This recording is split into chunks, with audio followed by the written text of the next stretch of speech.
ನಮಸ್ಕಾರ ಗೆಳೆಯರಿ, stock market Kannada ಚಾನಲ್ಗೆ ಸ್ವಾಗತ ಸುಸ್ವಾಗತ. ಗೆಳೆಯರಿ, ವಿಡಿಯೋದಲ್ಲಿ ಈ ವಾರ ನಮ್ಮ ಮಾರ್ಕೆಟ್ ನ ಮೇಲೆ ಅಥವಾ ಕೆಳಗಡೆ ತಗೊಂಡು ಹೋಗಬಹುದಾಗಿರುವಂತಹ ಇಂಪಾರ್ಟೆಂಟ್ ಇವೆಂಟ್ ಗಳ ಬಗ್ಗೆ ತಿಳ್ಕೊಳ್ಳುವಂತ ಪ್ರಯತ್ನವನ್ನು ಮಾಡೋಣ. ಈ ವಾರ ಕೂಡ ಹಲವಾರು ಇವೆಂಟ್ ಗಳಿದ್ದಾವೆ. ಖಂಡಿತ ಇವುಗಳು ನಮ್ಮ ಮಾರ್ಕೆಟ್ ನ ಮೇಲೆ ಡೈರೆಕ್ಟ್ಲಿ ಆರ್ ಇಂಡೈರೆಕ್ಟ್ಲಿ ಇಂಪ್ಯಾಕ್ಟ್ ಅನ್ನ ಮಾಡುವಂತವು. ನೋಡೋಣ ಯಾವೆಲ್ಲ ಇದಾವೆ, ಎಷ್ಟು ಮಟ್ಟಿಗೆ ಇಂಪ್ಯಾಕ್ಟ್ ಮಾಡಬಹುದು ತಿಳ್ಕೊಳ್ಳೋಣ. ಗೆಳೆಯರಿ, ಮೊದಲಿಗೆ ಡಿಸ್ಕ್ಲೇಮರ್ ಕೊಡ್ಲಿಕ್ಕೆ ಇಷ್ಟಪಡ್ತೀನಿ. ಇಲ್ಲಿ ಕವರ್ ಮಾಡ್ತಿರುವಂತ ಯಾವುದೇ ಸ್ಟಾಕ್ ಅನ್ನು ಕೂಡ ರೆಕಮೆಂಡ್ ಮಾಡ್ತಿಲ್ಲ. ನೀವು ಫರ್ದರ್ ಸ್ಟಡಿ ಮೆಡಿಟೇಷನ್ ತಗೊಳ್ಬಹುದು. ಆಸ್ ಎಜುಕೇಶನಲ್ ಪರ್ಪಸ್ ನಾನು ವಿಡಿಯೋ ಮುಂದೆ ತರ್ತಾ ಇದ್ದೀನಿ. ಹಾಗೆ ನಮ್ಮ ತರಬೇತಿ ಕಾರ್ಯಕ್ರಮದಲ್ಲಿ ನಿಮ್ಗೆ ಏನಾದ್ರು ಇಂಟ್ರೆಸ್ಟ್ ಇದ್ರೆ ಇಮೇಲ್ ಮೂಲಕ ಸಂಪರ್ಕ ಮಾಡಬಹುದು. ಇನ್ನೂ ಹೆಚ್ಚಿನ ಮಾಹಿತಿಯನ್ನು ನಾವು ಇಮೇಲ್ ಮೂಲಕ ನಿಮಗೆ ಒದಗಿಸ್ತೇವೆ. ಗೆಳೆಯರಿ, ಇವೆಂಟ್ ಗಳಿಗೆ ಹೋಗೋದಕ್ಕೆ ಮುಂಚೆ ಕಳೆದ ವಾರದ ನಮ್ಮ ಮಾರ್ಕೆಟ್ ಪರ್ಫಾರ್ಮೆನ್ಸ್ ಅನ್ನು ನೋಡಿಕೊಂಡು ಮುಂದುವರಿಯೋಣ. ವೀಕ್ಲಿ ಪರ್ಫಾರ್ಮೆನ್ಸ್ ಅನ್ನು ಓಪನ್ ಮಾಡಿದ್ರೆ ನೋಡಬಹುದು, ಕಳೆದ ವಾರ ನಮ್ಮ ಮಾರ್ಕೆಟ್ ಅಲ್ಲಿ ಒಳ್ಳೆ ಪರ್ಫಾರ್ಮೆನ್ಸ್ ನೋಡ್ಲಿಕ್ಕೆ ಸಿಕ್ಕಿದೆ. ನಿಫ್ಟಿಯಲ್ಲಿ 386 ಪಾಯಿಂಟ್ಸ್ ಅಥವಾ 1.55% ಪಾಸಿಟಿವ್ ಪರ್ಫಾರ್ಮೆನ್ಸ್ ನೋಡ್ಲಿಕ್ಕೆ ಸಿಕ್ಕಿದೆ ವೀಕ್ಲಿ. ಓವರ್ ಆಲ್ ತುಂಬಾ ದಿನದ ನಂತರ ಒಳ್ಳೆ ಪರ್ಫಾರ್ಮೆನ್ಸ್ ಕಳೆದ ವಾರ ನಮ್ಮ ಮಾರ್ಕೆಟ್ ಅಲ್ಲಿ ನೋಡ್ಲಿಕ್ಕೆ ಸಿಕ್ತು. ಇನ್ನು ಸೆನ್ಸೆಕ್ಸ್ ಕಡೆ ಬಂದ್ರೆ, ಸೆನ್ಸೆಕ್ಸ್ ನ ವೀಕ್ಲಿ ಪರ್ಫಾರ್ಮೆನ್ಸ್ ಅನ್ನು ನೋಡಿದ್ರೆ ಇಲ್ಲೂ ಕೂಡ 1098 ಪಾಯಿಂಟ್ಸ್ ಅಥವಾ 1.35% ಪಾಸಿಟಿವ್ ಪರ್ಫಾರ್ಮೆನ್ಸ್ ನೋಡ್ಲಿಕ್ಕೆ ಸಿಕ್ಕಿದೆ. ಎರಡು ಕಡೆ ಒಳ್ಳೆ ಪರ್ಫಾರ್ಮೆನ್ಸ್ ನೋಡ್ಲಿಕ್ಕೆ ಸಿಕ್ತು ನಮ್ಮ ಮಾರ್ಕೆಟ್ ಅಲ್ಲಿ ಕಳೆದ ವಾರ. ಈ ವಾರ ಅದೇ ರೀತಿಯ ಮೊಮೆಂಟಮ್ ಕಂಟಿನ್ಯೂ ಆಗುತ್ತಾ ಕಾದ್ ನೋಡಬೇಕಾಗಿದೆ. ಇನ್ನು ಅಮೆರಿಕನ್ ಮಾರ್ಕೆಟ್ ನ ಪರ್ಫಾರ್ಮೆನ್ಸ್ ಅನ್ನು ನೋಡಿದ್ರೆ, ಶುಕ್ರವಾರದ ಸೆಷನ್ ಅಲ್ಲಂತೂ ಭರ್ಜರಿ ನೆಗೆಟಿವ್ ರಿಯಾಕ್ಷನ್ ಬಂತು. ನಿಯರ್ಲಿ 2% ಡೌ ಜೋನ್ಸ್ ಡೌನ್ ಆಗಿದೆ. ಅದಕ್ಕೆ ಕಾರಣವನ್ನ ನಾನು ನಿನ್ನೆ ವಿಡಿಯೋದಲ್ಲಿ ಈಗಾಗಲೇ ಕವರ್ ಮಾಡಿ ತಿಳಿಸ್ಕೊಟ್ಟಿದ್ದೀನಿ. ಇನ್ ಕೇಸ್ ಇಲ್ಲಿವರೆಗೂ ಆ ವಿಡಿಯೋ ನೋಡಿಲ್ಲ ಅಂತ ನೋಡಿ ಒಂದ್ಸಲ, ಇಲ್ಲಿದೆ ಆ ವಿಡಿಯೋ. ಇದೇ ವಿಡಿಯೋದಲ್ಲಿ ಆ ನ್ಯೂಸ್ ನ ಬಗ್ಗೆನೆ ಕವರ್ ಮಾಡಿದ್ದೀನಿ, ಯಾಕೆ ಆ ರೀತಿ ಡೌನ್ ಫಾಲ್ ಅಮೆರಿಕನ್ ಮಾರ್ಕೆಟ್ ಅಲ್ಲಿ ನೋಡ್ಲಿಕ್ಕೆ ಸಿಕ್ತು ಅಂತ. ಅದರ ಇಂಪ್ಯಾಕ್ಟ್ ನಮ್ಮ ಮಾರ್ಕೆಟ್ ನ ಮೇಲೂ ಕೂಡ ಆಗುವ ಚಾನ್ಸಸ್ ಇದೆ. ಹಾಗಾಗಿ ಒಂದ್ಸಲ ನೋಡಿ. ವೀಕ್ಲಿ ಪರ್ಫಾರ್ಮೆನ್ಸ್ ಅನ್ನು ನೋಡಿದ್ರೆ ಡೌ ಜೋನ್ಸ್ ಅಲ್ಲಿ ನೋಡಬಹುದು 2.77%, ಅಂದ್ರೆ nearly 3% down fall American market ಅಲ್ಲಿ ನೋಡ್ಲಿಕ್ಕೆ ಸಿಕ್ಕಿದೆ ಕಳೆದ ವಾರ. 1296 ಪಾಯಿಂಟ್ಸ್ ಡೌನ್ ಅಲ್ಲಿ ಡೌ ಜೋನ್ಸ್ ಕ್ಲೋಸಿಂಗ್ ಅನ್ನು ಕೊಟ್ಟಿದೆ.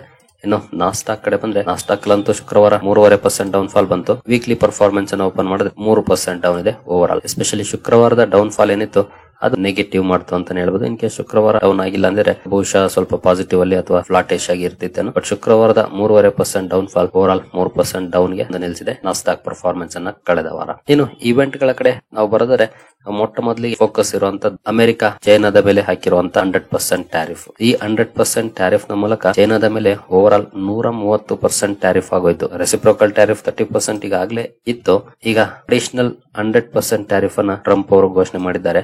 ಹಾಗಾಗಿ 130% ಗೆ ಹೋಯ್ತು. ಜೊತೆಗೆ ಚೈನಾ ಕೂಡ ಇದಕ್ಕೆ ರಿಯಾಕ್ಟ್ ಮಾಡಿದೆ. ಆಕ್ಚುಲಿ ಅಲ್ಲಿಂದ ಬಂದಿರುವಂತ ರಿಯಾಕ್ಷನ್ ಏನಂತಂದ್ರೆ ನೋಡಬಹುದು, China not afraid to fight after Trump slaps 100% tariff vows counter measures. China ಇದಕ್ಕೆ ಎದುರಿಕೊಳ್ಳೋ ತರಹ ಅಂತೂ ಕಾಣ್ತಾ ಇಲ್ಲ. ಕೌಂಟರ್ ಮೆಜರ್ಸ್ ಏನ್ ತಗೊಳ್ಬಹುದು ಅನ್ನೋದ್ರ ಬಗ್ಗೆ ಯೋಚನೆ ಮಾಡ್ತಿದೆ ಅಂತ ಸುದ್ದಿಗಳು ಬರ್ತಾ ಇದೆ. ಆಕ್ಚುಲಿ ಇಲ್ಲಿ ಸಮಸ್ಯೆಗೆ ಸಿಲುಕೋದು ಅಮೆರಿಕನೇ ಹೊರತು ಚೈನಾ ಅಲ್ಲ. ಆದ್ರೂ ಯಾಕೆ ಟ್ರಂಪ್ ಈ ರೀತಿ ನಿರ್ಧಾರ ತಗೊಳ್ತಿದ್ದಾರೆ ಅಂತ ನೋಡೋದಾದ್ರೆ, ನಾವ್ ಹೇಳ್ದಂಗೆ ಕೇಳ್ಬೇಕು ಅನ್ನೋ ಮೈಂಡ್ ಸೆಟ್ ಅಷ್ಟೇ. ನಾವು ದೊಡ್ಡಣ್ಣ ಅನ್ನೋ ಮೈಂಡ್ ಸೆಟ್. ಬಹುಶಃ ದೊಡ್ಡಣ್ಣ ಹೋಗಿ ಬೇರೆ ಏನೋ ಆಗುವಂತ ಲಕ್ಷಣಗಳಂತೂ ಕಾಣ್ತಾ ಇದೆ. ಯಾಕಂದ್ರೆ ಯಾವ ದೇಶ ಕೂಡ ಮರ್ಯಾದೆ ಕೊಡದೇ ಇರುವಂತ ಪರಿಸ್ಥಿತಿಗೆ ತಗೊಂಡು ಹೋಗುವಂತ ಲಕ್ಷಣಗಳು ಕಾಣ್ತಾ ಇದೆ. ಈಗಾಗಲೇ ಹಲವು ದೇಶಗಳು ಅಮೆರಿಕದ ವಿರುದ್ಧ ಸೆಟೆದು ನಿಲ್ತಿವೆ, ಸಣ್ಣ ಸಣ್ಣ ದೇಶಗಳು. ಅದರಲ್ಲೂ ಇನ್ನು ಇಂಡಿಯಾದ ಜೊತೆಗಿನ ಸಂಬಂಧಗಳು ಗೊತ್ತಿದೆ ಯಾವ ಮಟ್ಟದಲ್ಲಿದೆ ಅಂತ. ಈಗ ಚೈನಾದ ಮೇಲೂ ಕೂಡ 100% ಟ್ಯಾರಿಫ್ ಹಾಕೋ ಮೂಲಕ ಅಲ್ಲಿನ ಸಂಬಂಧಗಳು ಕೂಡ ಹದಗೆಡ್ತಾ ಇದೆ. ನೋಡಬಹುದು, Trump 100% tariff on China. For India the message is clear, no deal with US is ever final. ಅಂದ್ರೆ ಅಮೆರಿಕದ ಜೊತೆ ಮಾಡ್ಕೊಳ್ಳುವಂತ ಒಪ್ಪಂದ ಫೈನಲ್ ಆಗೋದೇ ಇಲ್ಲ. ಅಂದ್ರೆ ನೀವೆಷ್ಟೇ ಮಾತುಕತೆಗಳನ್ನ ಮಾಡಿದ್ರು ಕೂಡ ಯಾವಾಗ ಏನ್ ಡಿಸಿಷನ್ ಬರುತ್ತೋ ಟ್ರಂಪ್ ಅಣ್ಣನಿಂದ ಅನ್ನೋ ತರ ಇದೆ ಈ ಆರ್ಟಿಕಲ್ ನ ಸಾರ. ಎಸ್ಪೆಷಲಿ GTRI ಅಂದ್ರೆ ಗ್ಲೋಬಲ್ ಟ್ರೇಡ್ ರಿಸರ್ಚ್ ಇನ್ಸ್ಟಿಟ್ಯೂಟ್ ಒಂದು ರಿಪೋರ್ಟ್ ಅನ್ನ ಪಬ್ಲಿಷ್ ಮಾಡಿದೆ. ಇಲ್ಲಿ ನೋಡಬಹುದು, Trump announced additional 100% tariff, Chinese imports rising total US duties to around 130% ಚೈನಾದ ಮೇಲೆ ಇದು. ಇದರಿಂದ ಭಾರತಕ್ಕೆ ಏನು ಪಾಠಗಳು? GTRI ಹೇಳ್ತಿರೋ ಪ್ರಕಾರ, the report said that India should advance its negotiations with the US cautiously and on equal terms. ಅಂದ್ರೆ ಬಹಳ ಎಚ್ಚರಿಕೆಯಿಂದ ನೆಗೋಷಿಯೇಷನ್ಸ್ ಅನ್ನ ಮಾಡಬೇಕಾಗುತ್ತೆ. ಹಾಗೆ ಈಕ್ವಲ್ ಟರ್ಮ್ಸ್ ಅಲ್ಲಿ, ಅದು ಲಾಭ ಎರಡು ಫ್ರಂಟ್ ಇರಬೇಕು, ಯಾರ್ದೋ ಒಬ್ಬರಿಗೆ ಆಗೋದಲ್ಲ. ಅದಕ್ಕೆ ಇಷ್ಟು ದಿನ ಲೇಟ್ ಆಗ್ತಿರೋದು ಟ್ರೇಡ್ ಡೀಲ್. ಅವ್ರು ಕೇಳ್ತಿರೋದೆಲ್ಲ ಅವ್ರಿಗೆ ಬೆನಿಫಿಟ್ ಆಗೋ ರೀತಿಯಲ್ಲಿ. ಅದಕ್ಕೆ ಯಾವ ದೇಶನೂ ಒಪ್ಪೋದಿಲ್ಲ. ಅದಕ್ಕೆ ಇಷ್ಟೆಲ್ಲ ಸಮಸ್ಯೆಗಳಾಗ್ತಾ ಇರೋದು. ನನಗೆ ಮಾತ್ರ ಬೆನಿಫಿಟ್ ಕೊಡು, ನೀನ್ ಲಾಸ್ ಮಾಡ್ಕೊಂಡ್ರೆ ಯಾರು ಒಪ್ಪಲ್ಲ. GTRI ಹೇಳ್ತಿರೋದು ಕೂಡ ಈಕ್ವಲ್ ಟರ್ಮ್ಸ್ ಅಲ್ಲಿ. ಜೊತೆಗೆ ವಾರ್ನ್ ಕೂಡ ಮಾಡಿ, no deal with the US is ever final. ಯಾವುದೇ ಒಪ್ಪಂದ ಕೂಡ ಫೈನಲ್ ಅಂತ ಹೇಳಕ್ ಆಗುದಿಲ್ಲ ಅಂತ ಹೇಳ್ತಾರೆ. ನೋಡಬಹುದು, GTRI report also said that instead of depending on shifting US promises, new Delhi should prioritise self Reliance in critical technology and mineral, shielding it's economy from future trade shocks. ಅಂದ್ರೆ ಈಗ ಚೈನಾ ಏನ್ ಮಾಡ್ತಾ ಇದೆ, ಅವರು ಸೆಲ್ಫ್ ರಿಲಯನ್ಸ್ ನ ಮೇಲೆ ಹೆಚ್ಚು ಆದ್ಯತೆ ಕೊಟ್ಟಿದ್ದಾರೆ ಹಿಂದಿನಿಂದನೂ ಕೂಡ. ಅದಕ್ಕೆ ಇವತ್ತು ಚೈನಾ ತಲೆ ಕೆಡಿಸ್ಕೊಳ್ತಿಲ್ಲ ಟ್ಯಾರಿಫ್ ಹಾಕಿದ್ರು ಕೂಡ. ಯಾಕಂದ್ರೆ ನಮಗ್ ಬೀಳೋ ಹೊಡೆತಕ್ಕಿಂತ ನಿಮಗ್ ಬೀಳೋ ಹೊಡೆತ ಜಾಸ್ತಿ ಅಂತ ಹೇಳ್ತಿದೆ ಅಮೆರಿಕಾಗೆ. ತಲೆ ಕೆಡಿಸ್ಕೊಳ್ತಿಲ್ಲ. ಆ ರೀತಿಯಾಗಿ ಟ್ರೇಡ್ ಶಾಕ್ಸ್ ಏನಿರುತ್ತೆ ಅಂತದನ್ನ ತಡೆಯುವಂತ ಕ್ರಿಟಿಕಲ್ ಟೆಕ್ನಾಲಜೀಸ್ ಹಾಗೂ ಮಿನರಲ್ಸ್ ಕಡೆ ಹೆಚ್ಚು ಒತ್ತು ಕೊಡಬೇಕು ಭಾರತ ಅಂತ ಹೇಳ್ತಿದೆ. ಜೊತೆಗೆ ಬ್ರಿಕ್ಸ್ ಹಾಗೂ ವೆಸ್ಟರ್ನ್ ಕಂಟ್ರೀಸ್ ಜೊತೆ ನ್ಯೂಟ್ರಲ್ ಸ್ಟಾನ್ಸ್ ಮೂಲಕ ತನ್ನ ಸಂಬಂಧವನ್ನ ಗಟ್ಟಿ ಮಾಡ್ಕೊಳ್ಬೇಕು ಅಂತ ಹೇಳ್ತಿದೆ. ಅದನ್ನೇ ಭಾರತ ಕೂಡ ಫಾಲೋ ಮಾಡ್ತಾ ಇದೆ, ಅದು ನಮ್ಗೆಲ್ರಿಗೂ ಗೊತ್ತಿರುವಂತದ್ದೇ. ಇನ್ನು ಈ ಟ್ಯಾರಿಫ್ ನ ಕಾರಣಕ್ಕೆ ಎಲೆಕ್ಟ್ರಿಕ್ ವೆಹಿಕಲ್ಸ್ ಸೆಗ್ಮೆಂಟ್ ಅಲ್ಲಿ ಎಸ್ಪೆಷಲಿ ಅಮೆರಿಕಾದಲ್ಲಿ ಒಂದಷ್ಟು ಸಮಸ್ಯೆಗಳಾಗಬಹುದು. ಜೊತೆಗೆ ಬೇರೆ ಡೆವಲಪ್ಮೆಂಟ್ಸ್ ಕೂಡ ಟೆಕ್ನಾಲಜಿಕಲ್ ಆಗ್ಬಹುದು, ಎಲೆಕ್ಟ್ರಾನಿಕ್ಸ್ ಸೆಗ್ಮೆಂಟ್ ಅಲ್ಲಿ ಆಗ್ಬಹುದು, ಇಲ್ಲೆಲ್ಲವೂ ಕೂಡ ಒಂದಷ್ಟು ಸಮಸ್ಯೆಗಳಾಗಬಹುದು ಅನ್ನೋಂತ ಲೆಕ್ಕಾಚಾರವನ್ನ GTRI ಮಾಡ್ತಾರೆ. ಇಲ್ಲೇ ನೋಡಬಹುದು, Washington may feel the hit too. America ಕೂಡ ಸಮಸ್ಯೆಗಳೇನ್ ತಪ್ಪಿದ್ದಲ್ಲ. Electronic, textile, footwear, white goods, solar panels ಇಲ್ಲೆಲ್ಲವೂ ಕೂಡ ಪ್ರೈಸಸ್ ಜಾಸ್ತಿ ಆಗುವಂತ ಸಾಧ್ಯತೆಗಳಿರುತ್ತೆ, ಅಥವಾ ಸಪ್ಲೈ ಇಲ್ಲದೆ ಇರುವಂತ ಸಾಧ್ಯತೆಗಳಿರುತ್ತೆ. ಏನು, ಚೀನಾ ಅಪಿಯರ್ಸ್ ಬೆಟರ್ ಪ್ರಿಪೇರ್ಡ್. ಇದು ಬಹಳ ಇಂಪಾರ್ಟೆಂಟ್. ಅಮೆರಿಕ ಒಮ್ಮೆ ಎಲ್ಲರ ಮೇಲೂ ಟ್ಯಾರಿಫ್ ಅಂತ ಆಗ್ತಾ ಇದೆ. ಅವರು ತಮ್ಮ ಮೇಲೆ ಮುಂದಿನ ದಿನಗಳಲ್ಲಿ ಆಗುವಂತ ಎಕನಾಮಿಕ್ ಇಂಪ್ಯಾಕ್ಟ್ ಏನು ಅದರ ಬಗ್ಗೆ ತಲೆನೇ ಕೆಡಿಸ್ಕೊಳ್ತಾ ಇಲ್ಲ. ಎಲ್ಲರ ಮೇಲೂ ಟ್ಯಾರಿಫ್ ಎಳಿತಿದ್ದಾರೆ. ಆದ್ರೆ ಚೀನಾ ಅದಕ್ಕೆ ತದ್ವಿರುದ್ಧವಾಗಿ, ಅಂದ್ರೆ ತನ್ನ ಮೇಲೆ ಏನ್ ಎಫೆಕ್ಟ್ ಆಗ್ಬೋದು ಅದಕ್ಕೆ ಬೆಟರ್ ಪ್ರಿಪೇರ್ಡ್ ಆಗಿದೆ ಅಂತ ಹೇಳ್ತಿದೆ GTRI ನ ರಿಪೋರ್ಟ್. ಅಂದ್ರೆ ಏನು ಇದರಿಂದ ಕಾನ್ಸಿಕ್ವೆನ್ಸಸ್ ರೈಸ್ ಆಗ್ಬೋದು, ಇದಕ್ಕೆ ನಾನು ಯಾವ ರೀತಿ ರಿಯಾಕ್ಟ್ ಮಾಡಬೇಕು, ಯಾವ ರೀತಿ ಬೇರೆ ಮಾರ್ಕೆಟ್ ಅನ್ನ ಹುಡುಕೊಳ್ಬೇಕು, ಇದ್ರ ಬಗ್ಗೆ ಬೆಟರ್ ಪ್ರಿಪೇರ್ಡ್ ಆಗಿದೆ ಅನ್ನೋ ಮಾತನ್ನ ಹೇಳ್ತಿದೆ. ಓವರ್ ಆಲ್ ಹೇಳೋದಾದ್ರೆ ಈ ಟ್ಯಾರಿಫ್ ಕಾರಣಕ್ಕೆ ಶಾರ್ಟ್ ಟರ್ಮ್ ಅಲ್ಲಿ ಇಂಪ್ಯಾಕ್ಟ್ ಆಗಬಹುದು, ಬಟ್ ಅಮೆರಿಕಾಗೆ ಲಾಂಗ್ ಟರ್ಮ್ ಅಲ್ಲಿ ಕಾನ್ಸಿಕ್ವೆನ್ಸಸ್ ದೊಡ್ಡ ಮಟ್ಟದಲ್ಲಿ ಇರುವಂತಹ ಚಾನ್ಸಸ್ ಇರುತ್ತೆ. ಹಾಗಾಗಿ ಬಹುಶಃ ಮುಂದಿನ ದಿನಗಳಲ್ಲಿ ಅಮೆರಿಕ ಡೀಲ್ ನ ಮಾಡ್ಕೊಳ್ಳಬಹುದು. ನೋಡೋಣ ಇದಕ್ಕೆ ನಾಳೆ ಮಾರ್ಕೆಟ್ ಹೇಗೆ ರಿಯಾಕ್ಟ್ ಮಾಡುತ್ತೆ ಅಂತ. ನಮಗೆ ಬಹಳ ಮುಖ್ಯ ಆಗೋದು ನಾಳಿನ ಮಾರ್ಕೆಟ್ ಪರ್ಫಾರ್ಮೆನ್ಸ್. ಎಸ್ಪೆಷಲಿ ನಮ್ಮ ಮಾರ್ಕೆಟ್ ಅಂತೂ ಲಾಸ್ಟ್ ವೀಕ್ ಒಂದಷ್ಟು ರಿಕವರಿ ಆಗಿತ್ತು. ಈಗ ಈ ಬ್ಯಾಡ್ ನ್ಯೂಸ್ ಬಂದಿದೆ, ಇದಕ್ಕೆ ಯಾವ ರೀತಿ ರಿಯಾಕ್ಟ್ ಮಾಡುತ್ತೆ ನೋಡ್ಬೇಕಾಗುತ್ತೆ. ಇನ್ನು ನೆಕ್ಸ್ಟ್ ಸುದ್ದಿಗಳ ಕಡೆ ನಾವು ಬರೆದರೆ, ಅಮೆರಿಕದ ಇನ್ಫ್ಲೇಷನ್ ಡೇಟಾ ಕೂಡ ಈ ವಾರದಲ್ಲಿ ರಿಲೀಸ್ ಆಗ್ತಾ ಇದೆ. ನೋಡಬಹುದು, ಅಕ್ಟೋಬರ್ 15ಕ್ಕೆ ಹಿಂದಿನ ಸಲ ಅಂತೂ 2.9% ಬಂದಿತ್ತು. ಈ ಸಲ ಎಷ್ಟು ಬರುತ್ತೆ ನೋಡ್ಬೇಕಾಗುತ್ತೆ. ಜೊತೆಗೆ ಈಗಾಗಲೇ ಟ್ಯಾರಿಫ್ ಎಫೆಕ್ಟ್ ಸ್ಟಾರ್ಟ್ ಆಗಿದೆ. ಅಡಿಷನಲ್ ಟ್ಯಾರಿಫ್ಸ್, ರೆಸಿಪ್ರೋಕಲ್ ಟ್ಯಾರಿಫ್ಸ್ ಇದೆಲ್ಲವೂ ಕೂಡ ಸ್ಟಾರ್ಟ್ ಆಗಿದೆ. ಹಾಗಾಗಿ ಮತ್ತೆ ರೈಸ್ ಆಗುತ್ತಾ? ಇನ್ ಕೇಸ್ ಏನಾದ್ರು 2.9 ಅಥವಾ ಅದಕ್ಕಿಂತ ಜಾಸ್ತಿ ಬಂತು ಅಂದ್ರೆ ಅಗೇನ್ ಫೆಡ್ ರೇಟ್ ಕಟ್ ನ ಚಾನ್ಸಸ್ ದೂರ ಆಗುತ್ತೆ. ಮಾಡುವಂತ ಚಾನ್ಸಸ್ ಇರೋದೇ ಇಲ್ಲ ಅಂತಾನೆ ಹೇಳ್ಬೋದು. ಮುಂದಿನ ಮೀಟಿಂಗ್ ಅಲ್ಲಿ ಅದು ಕೂಡ ಮಾರ್ಕೆಟ್ ಗೆ ಅಡ್ವಾನ್ಸ್ ಇಂಪ್ಯಾಕ್ಟ್ ಅನ್ನ ಮಾಡಬಹುದು. ಹಾಗಾಗಿ 15ನೇ ತಾರೀಕು ಅಮೆರಿಕದ ಇನ್ಫ್ಲೇಷನ್ ಡೇಟಾ ಮೇಲೆ ಕಣ್ಣಿಟ್ಟಿರ್ಬೇಕಾಗುತ್ತೆ ಯಾವ ರೀತಿ ಇರುತ್ತೆ ಅಂತ. ಇನ್ನು ನೆಕ್ಸ್ಟ್ ಯೂರೋಝೋನ್ ನ ಇನ್ಫ್ಲೇಷನ್ ಡೇಟಾ ಕೂಡ ರಿಲೀಸ್ ಆಗ್ತಾ ಇದೆ ಈ ವಾರದಲ್ಲಿ. ನೋಡಬಹುದು, ಅಕ್ಟೋಬರ್ 17ಕ್ಕೆ 2.2% ಎಸ್ಟಿಮೇಟ್ ಅನ್ನ ಮಾಡಿದರೆ ಎಷ್ಟು ಬರುತ್ತೆ ನೋಡ್ಬೇಕಾಗುತ್ತೆ 17ನೇ ತಾರೀಕು. ಇನ್ನು ನೆಕ್ಸ್ಟ್ ಭಾರತದ ಕಡೆ ಬಂದ್ರೆ ನಮ್ಮ CPI ಡೇಟಾ ಕೂಡ ರಿಲೀಸ್ ಆಗ್ತಾ ಇದೆ, ಅಂದ್ರೆ ಇನ್ಫ್ಲೇಷನ್ ಡೇಟಾ ಕೂಡ ರಿಲೀಸ್ ಆಗ್ತಾ ಇದೆ. ಎಸ್ಟಿಮೇಟ್ ನೋಡಬಹುದು 1.7% ಇದೆ. 13ನೇ ತಾರೀಕು ಅಂದ್ರೆ ನಾಳೆನೆ ರಿಲೀಸ್ ಆಗುತ್ತೆ. ಯೂಶಲಿ 12ನೇ ತಾರೀಕು ರಿಲೀಸ್ ಆಗೋದು, ಇವತ್ತು ಭಾನುವಾರ ಬಂದಿದ್ರಿಂದ 13ನೇ ತಾರೀಕು ರಿಲೀಸ್ ಆಗ್ತಾ ಇದೆ. 1.7% ಎಸ್ಟಿಮೇಟ್ ಅನ್ನ ಮಾಡಿದ್ರೆ ಎಷ್ಟು ಬರುತ್ತೆ ನೋಡ್ಬೇಕಾಗುತ್ತೆ. ಹಿಂದಿನ ಸಲ ಅಂತೂ 2.07% ಬಂತು. ಎಸ್ಟಿಮೇಷನ್ ಇದ್ದು 2.1, ಅದಕ್ಕಿಂತ ಸ್ವಲ್ಪ ಕಡಿಮೆನೆ ಬಂತು. ಈ ಸಲ 1.7 ಎಸ್ಟಿಮೇಟ್ ಮಾಡ್ತಾರೆ. ಬಹುಶಃ ಅಷ್ಟೇ ಬರುವಂತ ಪ್ರಾಬಬಿಲಿಟಿ ಕೂಡ ಇದೆ. ನೋಡೋಣ ಎಷ್ಟು ಬರುತ್ತೆ ಅಂತ. ಇನ್ನು ಇವುಗಳನ್ನು ಹೊರತುಪಡಿಸಿದ್ರೆ ಈ ವಾರದಿಂದ ದೊಡ್ಡ ಮಟ್ಟದಲ್ಲಿ ಸದ್ದು ಮಾಡೋದು ಅಂತಂದ್ರೆ ರಿಸಲ್ಟ್ಸ್. ಈ ವಾರ ಮೋರ್ ದನ್ 200 ಕಂಪನೀಸ್ ರಿಸಲ್ಟ್ ಅನ್ನು ಅನೌನ್ಸ್ ಮಾಡ್ತಿದ್ದಾವೆ. ಲಿಸ್ಟ್ ದೊಡ್ಡದೇ ಇದೆ. Anand Rathi, den, GG auto, GG engineering, Indian bank, HCL tech ನ ರಿಸಲ್ಟ್ ಇದೆ ನೋಡಬಹುದು. 13ಕ್ಕೆ ಅಂದ್ರೆ ನಾಳೆನೆ. ಜಸ್ಟ್ ಡೈಲ್ ಇದೆ, ಲೋಟಸ್ ಚಾಕ್ಲೇಟ್ ಇದೆ, ಸುಮಾರು ಕಂಪನೀಸ್ ಇದೆ. ನಾನು ಅವಾಗಲೇ ಹೇಳಿದ್ನಲ್ಲ, ಮೋರ್ ದನ್ 200 ಕಂಪನೀಸ್.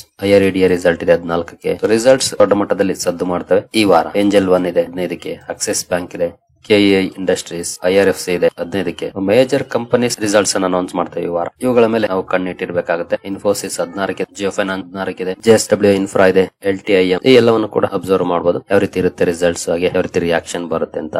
ಇನ್ನು FIS-DIS ಆಕ್ಟಿವಿಟಿ ಕಳೆದ 4 ಟ್ರೇಡಿಂಗ್ ಸೆಷನ್ಸ್ ಅಲ್ಲಿ FIS ಕಂಟಿನ್ಯೂಸ್ ನೆಟ್ ಬೈಯಿಂಗ್ ಅನ್ನ ಮಾಡಿದ್ದಾರೆ. ದೊಡ್ಡ ಪ್ರಮಾಣದಲ್ಲಿ ಮಾಡಿಲ್ಲದೆ ಇರಬಹುದು, ಬಟ್ ಡಿಸೆಂಟ್ ಬೈಯಿಂಗ್ ಅನ್ನ ಮಾಡಿದ್ದಾರೆ. ಜೊತೆಗೆ ಈಗ ಅಮೆರಿಕದಿಂದ ಈ ಸುದ್ದಿ ಕೂಡ ಬಂದಿದೆ. ಈ ಸುದ್ದಿಯ ನಂತರ ಯಾವ ರೀತಿ ಇರುತ್ತೆ ಇವರ ಕಡೆಯಿಂದ ರೆಸ್ಪಾನ್ಸ್, ಅದನ್ನ ನೋಡ್ಬೇಕಾಗುತ್ತೆ. ಎಸ್ಪೆಷಲಿ ಅಮೆರಿಕನ್ ಮಾರ್ಕೆಟ್ ಪೀಕ್ ಅಲ್ಲಿ ಬೇರೆ ಇದೆ. ಅಲ್ಲಿಂದ ಈ ಕಡೆ ಶಿಫ್ಟ್ ಮಾಡುವಂತ ನಿರ್ಧಾರಗಳನ್ನ ಏನಾದ್ರು ಮಾಡ್ತಾರ, ಒಳ್ಳೆ ಬೈಯಿಂಗ್ ಕಂಡು ಬರುತ್ತಾ, ಇದೆಲ್ಲವನ್ನು ಕೂಡ ನಾವು ಅಬ್ಸರ್ವ್ ಮಾಡ್ಬೇಕಾಗುತ್ತೆ ಈ ವಾರ. ಹಾಗಾಗಿ ಇನ್ ಕೇಸ್ ಸ್ವಲ್ಪ ನೆಗೆಟಿವ್ ರಿಯಾಕ್ಷನ್ ಬಂದ್ರು ಬಹುಶಃ FIS ಏನಾದ್ರು ಕಮ್ ಬ್ಯಾಕ್ ಮಾಡಿದ್ರೆ ಕರೆಕ್ಷನ್ ಚಾನ್ಸಸ್ ಕಡಿಮೆ ಅಂತಾನೆ ಹೇಳ್ಬೋದು ನಮ್ಮ ಮಾರ್ಕೆಟ್ ಅಲ್ಲಿ. ಬಟ್ ಹೀಗೆ ಆಗುತ್ತೆ ಅಂತ 100% ಯಾರು ಹೇಳಿಕ್ ಆಗೋದಿಲ್ಲ. ಹೋಪ್ಸ್ ಇದೆ, ನೋಡೋಣ. ಇನ್ನು ಡಾಲರ್ ವರ್ಸಸ್ ರುಪಿಗೆ ಬಂದ್ರೆ ಮೊನ್ನೆ ಸ್ವಲ್ಪ ಡಾಲರ್ ಎದುರುಗಡೆ ರುಪಿ ಸ್ಟ್ರಾಂಗ್ ಆಗಿದೆ. FIS ಕಮ್ ಬ್ಯಾಕ್ ಅನ್ನ ಮಾಡಕ್ ಶುರು ಮಾಡಿದ್ರೆ ಬಹುಶಃ ಸ್ಟ್ರಾಂಗ್ ಆಗ್ಬೋದು, ನೋಡೋಣ. ಆಸ್ ಆಫ್ ನೌ 88.72 ಲೆವೆಲ್ ಅಲ್ಲಿ ಇದೆ. ಇನ್ನು ಗೋಲ್ಡ್ ಅಲ್ಲೂ ಕೂಡ ಸ್ವಲ್ಪ ಡೌನ್ ಫಾಲ್ ನೋಡ್ಲಿಕ್ಕೆ ಸಿಕ್ಕಿದೆ. ನೋಡಬಹುದು, ಹೈಯಿಂದ 1.23% ಡೌನ್ ಆಗಿದೆ ಗೋಲ್ಡ್. ಜೊತೆಗೆ ಮೊನ್ನೆ SGBs ಅಲ್ಲೂ ಕೂಡ ಸ್ವಲ್ಪ ನೆಗೆಟಿವ್ ರಿಯಾಕ್ಷನ್ ಇತ್ತು. ಹಾಗಾಗಿ ಗೋಲ್ಡ್ ಅನ್ನು ಕೂಡ ಅಬ್ಸರ್ವ್ ಮಾಡಬೇಕಾಗುತ್ತೆ ಈ ವಾರ ಯಾವ ರೀತಿ ರಿಯಾಕ್ಷನ್ ಬರುತ್ತೆ ಅಂತ. ಇನ್ ಕೇಸ್ ಏನಾದ್ರು FIS ಸ್ಟ್ರಾಂಗ್ ಕಮ್ ಬ್ಯಾಕ್ ಮಾಡಿದ್ರೆ ಬಹುಶಃ ಅದು ಮಾರ್ಕೆಟ್ ನಲ್ಲಿ ಗೋಲ್ಡ್ ನ ಸ್ವಲ್ಪ ಸ್ಟೆಬಿಲೈಸ್ ಮಾಡಬಹುದು ಅಥವಾ ಡೌನ್ ಕೂಡ ತಗೊಂಡು ಹೋಗಬಹುದು. ಬಟ್ ಅಮೆರಿಕನ್ ಮಾರ್ಕೆಟ್ ಇಂದ ಬರ್ತಿರುವಂತ ಅನ್ಸರ್ಟನಿಟೀಸ್ ಯಾವ ರೀತಿ ಇಂಪ್ಯಾಕ್ಟ್ ಮಾಡ್ತೇವೆ ಗೋಲ್ಡ್ ಮೇಲೆ ಅನ್ನೋದನ್ನ ಕಾದ್ ನೋಡ್ಬೇಕಾಗುತ್ತೆ. ಒಟ್ಟಿನಲ್ಲಿ ಗೋಲ್ಡ್ ಗೆ ಇಂಪಾರ್ಟೆನ್ಸ್ ಈಗಲೂ ಇದೆ. ನೋಡೋಣ ಈ ವಾರ ಯಾವ ರೀತಿ ಇರುತ್ತೆ ಪರ್ಫಾರ್ಮೆನ್ಸ್ ಅಂತ. ಇನ್ನು ಕ್ರೂಡ್ ಕಡೆ ಬಂದ್ರೆ ಕ್ರೂಡ್ ಅಲ್ಲಿ ಒಂದಷ್ಟು ಡೌನ್ ಫಾಲ್ ಇದೆ ನೋಡಬಹುದು. ಮೊನ್ನೆ ಅಂತೂ ನಿನ್ನೆ ನಿಯರ್ಲಿ 4% ಡೌನ್ ಆಗಿದೆ. 2.73 ಬಂದಿದೆ. ಅಂದ್ರೆ ಹಮಾಸ್ ಹಾಗೂ ಇಸ್ರೇಲ್ ಡೀಲ್ ಆಯ್ತು. ಅದನ್ನ ಹೊರತುಪಡಿಸಿದ್ರೆ ಬೇರೆ ಅಂತ ಸುದ್ದಿಗಳೇನ್ ಬಂದಿಲ್ಲ. ಬಟ್ ಸ್ಟಿಲ್ ಡೌನ್ ಫಾಲ್ ಇದೆ ಕ್ರೂಡ್ ಅಲ್ಲೂ ಕೂಡ. ಕ್ರೂಡ್ ಅಲ್ಲಿ ಡೌನ್ ಆಗೋದು ನಮ್ಗಂತೂ ಒಳ್ಳೆ ಸುದ್ದಿನೇ, ಯಾಕಂದ್ರೆ ಜಾಸ್ತಿ ನಾವು ಇಂಪೋರ್ಟ್ ಮಾಡ್ಕೊಳ್ಳೋದ್ರಿಂದ ಅದೇ ರೀತಿಯ ಪರ್ಫಾರ್ಮೆನ್ಸ್ ಇಲ್ಲಿ ಬರ್ತಿದೆ. ಈ ವಾರ ಕೂಡ ಅಬ್ಸರ್ವ್ ಮಾಡಬಹುದು ಕ್ರೂಡ್ ಅನ್ನ. ಇನ್ನು ಪ್ರೈಮರಿ ಮಾರ್ಕೆಟ್ ಕಡೆ ಬಂದ್ರೆ ಈ ವಾರ ಹಲವು ಐಪಿಒಗಳ ಲಿಸ್ಟಿಂಗ್ ಇರುತ್ತೆ. ಟಾಟಾ ಕ್ಯಾಪಿಟಲ್, ಎಲ್ಜಿ ಎಲೆಕ್ಟ್ರಾನಿಕ್ಸ್, ಹಾಗೆ ಅನಂತಮ್ ಐವೇಸ್, ಇನ್ವೆಟ್ ಕೂಡ ಲಿಸ್ಟಿಂಗ್ ಇರುತ್ತೆ. ನಂತರ ರೂಬಿಕಾನ್ ರಿಸರ್ಚ್ ನಾಳೆ ನಾಡಿದ್ದು ಓಪನ್ ಇರುತ್ತವೆ. ಕೆನರಾ HSBC ನಾಡಿದ್ದುವರೆಗೂ ಓಪನ್ ಇರುತ್ತೆ. ಕೆನರಾ ರೋಬೆಕೋ ನಾಳೆವರೆಗೂ ಓಪನ್ ಇರುತ್ತೆ. ಮಿಡ್ ವೆಸ್ಟ್ 15ನೇ ತಾರೀಕಿಂದ ಓಪನ್ ಆಗ್ತಾ ಇದೆ. ಪ್ರೈಮರಿ ಮಾರ್ಕೆಟ್ ಕೂಡ ಬಿಸಿಯಾಗಿ ಇರುತ್ತೆ. ಈ ಕಡೆ ಕೂಡ ಗಮನವನ್ನು ಕೊಡಬಹುದು, ಯಾವ ರೀತಿ ಪರ್ಫಾರ್ಮೆನ್ಸ್ ಇರುತ್ತೆ ಕಂಪನಿಗಳ ಲಿಸ್ಟಿಂಗ್ ಅಲ್ಲಿ ಅಂತ. ಏನು ಕಾರ್ಪೊರೇಟ್ ಆಕ್ಷನ್ ಕಡೆ ಬಂದ್ರೆ ಈ ವಾರ ಹಲವು ಕಂಪನಿಗಳು ಕಾರ್ಪೊರೇಟ್ ಆಕ್ಷನ್ ಇಟ್ಕೊಂಡಿದ್ದಾವೆ. ಎಸ್ಪೆಷಲಿ ರೈಟ್ಸ್ ಇಶ್ಯೂ ಇದೆ. ಸುರಾಜ್ ಇಂಡಸ್ಟ್ರೀಸ್ ಹಾಗೂ ಡೆಲ್ಫಿ ವರ್ಲ್ಡ್ ಮನಿದು. ನಂತರ ಗೋಕುಲ್ ಆಗ್ರೋದ ಸ್ಟಾಕ್ ಸ್ಪ್ಲಿಟ್ ಇದೆ. ₹2 ಅಂತ ಫೇಸ್ ವ್ಯಾಲ್ಯೂನ ₹1 ಮಾಡ್ತಾ ಇದೆ ಕಂಪನಿ. ಅಂದ್ರೆ 1:2 ರೇಷಿಯೋದಲ್ಲಿ ಸ್ಟಾಕ್ ಸ್ಪ್ಲಿಟ್ ಆಗ್ತಾ ಇದೆ. 14 ಅಕ್ಟೋಬರ್ ಎಕ್ಸ್ ಡೇಟ್ ಆಗಿರುತ್ತೆ. ಟಾಟಾ ಇನ್ವೆಸ್ಟ್ಮೆಂಟ್ ನ ಸ್ಟಾಕ್ ಸ್ಪ್ಲಿಟ್ ಇದೆ ಈ ವಾರ, ಅದು ಕೂಡ 14 ಇರುತ್ತೆ. ₹10 ಅಂತ ಫೇಸ್ ವ್ಯಾಲ್ಯೂನ ₹1 ಮಾಡಿದೆ ಕಂಪನಿ. ಅಂದ್ರೆ 1:10 ರೇಷಿಯೋದಲ್ಲಿ ಸ್ಟಾಕ್ ಸ್ಪ್ಲಿಟ್ ಆಗುತ್ತೆ. ಟಾಟಾ ಮೋಟಾರ್ಸ್ ನ ಸ್ಪಿನ್ ಆಫ್ ಇದೆ ಈ ವಾರ 14ನೇ ತಾರೀಕು. ಅಂದ್ರೆ ಕಮರ್ಷಿಯಲ್ ವೆಹಿಕಲ್ ಬಿಸಿನೆಸ್ ಅನ್ನ ಡಿಮರ್ಜ್ ಮಾಡ್ತಾ ಇದೆಯಲ್ಲ, ಆ ಸ್ಪಿನ್ ಆಫ್ ಕೂಡ ಇರುತ್ತೆ 14ನೇ ತಾರೀಕು. ಏನು SKF ಇಂಡಿಯಾದ ಸ್ಪಿನ್ ಆಫ್ ಕೂಡ ಇದೆ ನೋಡಬಹುದು. Concord control system bonus issue ಇದೆ 3:5. ಅಂದ್ರೆ 5 ಶೇರ್ಗಳಿದ್ರೆ 3 ಶೇರ್ ನ ಬೋನಸ್ ಆಗಿ ಕೊಡ್ತಾ ಇದೆ. ವೆಲ್ಕ್ಯೂ ಡ್ರಗ್ಸ್ ನ ಬೋನಸ್ ಇಶ್ಯೂ ಇದೆ 1:10 ರೇಷಿಯೋದಲ್ಲಿ. ಅಂದ್ರೆ 10 ಶೇರ್ಗಳಿದ್ರೆ 1 ಶೇರ್ ನ ಬೋನಸ್ ಆಗಿ ಕೊಡ್ತಾ ಇದೆ. ಹಾಗೆ ವೆಲ್ಕ್ಯೂ ಡ್ರಗ್ಸ್ ಸ್ಟಾಕ್ ಸ್ಪ್ಲಿಟ್ ಕೂಡ ಮಾಡ್ತಿದೆ. ₹10 ಅಂತ ಫೇಸ್ ವ್ಯಾಲ್ಯೂನ ₹1 ಮಾಡ್ತಾ ಇದೆ. 1:10 ರೇಷಿಯೋದಲ್ಲಿ ಸ್ಟಾಕ್ ಸ್ಪ್ಲಿಟ್ ಆಗುತ್ತೆ. ನಂತರ AB infra build stock split ಇದೆ, ಇದು ಕೂಡ 1:10 ರೇಷಿಯೋದಲ್ಲಿ. ನರ್ಮದಾ ಮ್ಯಾಕ್ ಪ್ಲಾಸ್ಟ್ ನ ಸ್ಟಾಕ್ ಸ್ಪ್ಲಿಟ್ ಇದೆ 1:5 ರೇಷಿಯೋದಲ್ಲಿ. ರೋಲೆಕ್ಸ್ ರಿಂಗ್ಸ್ ಇದೆ, ಅದು ಕೂಡ ಸ್ಟಾಕ್ ಸ್ಪ್ಲಿಟ್ 1:10 ರೇಷಿಯೋದಲ್ಲಿ. ನಂತರ ಸನ್ರಕ್ಷಕ್ ಇಂಡಸ್ಟ್ರೀಸ್ 1:5 ರೇಷಿಯೋದಲ್ಲಿ ಸ್ಟಾಕ್ ಸ್ಪ್ಲಿಟ್ ಇದೆ. 17 ಅಕ್ಟೋಬರ್ ಎಕ್ಸ್ ಡೇಟ್ ಆಗಿರುತ್ತೆ. ಈ ಎಲ್ಲ ಕಂಪನೀಸ್ ಅನ್ನು ಕೂಡ ಅಬ್ಸರ್ವ್ ಮಾಡಬಹುದು. ಡ್ಯೂರಿಂಗ್ ಕಾರ್ಪೊರೇಟ್ ಆಕ್ಷನ್ ಯಾವ ರೀತಿಯ ರಿಯಾಕ್ಷನ್ ಈ ಸ್ಟಾಕ್ ಗಳಲ್ಲಿ ನೋಡ್ಲಿಕ್ಕೆ ಸಿಗುತ್ತೆ ಅಂತ. ಸಾಕಷ್ಟು ಕಂಪನಿಗಳು ಫೋಕಸ್ ಅಲ್ಲಿ ಇರುತ್ತೆ ಕಾರ್ಪೊರೇಟ್ ಆಕ್ಷನ್ ಹಾಗೂ ರಿಸಲ್ಟ್ ಕಾರಣಕ್ಕೆ, ಅವುಗಳನ್ನೆಲ್ಲ ಅಬ್ಸರ್ವ್ ಮಾಡಬಹುದು. ಸರಿಗಳೇ, ಈ ಎಲ್ಲ ಅಪ್ಡೇಟ್ಸ್ ನಿಮ್ಗೆ ಇಷ್ಟ ಆಗಿದೆ ಅನ್ಕೊಳ್ತೀನಿ. ಮುಂದಿನ ವಿಡಿಯೋದಲ್ಲಿ ಸಿಗೋಣ. ಅಲ್ಲಿವರೆಗೂ ಜೈ ಹಿಂದ್, ಜೈ ಕರ್ನಾಟಕ.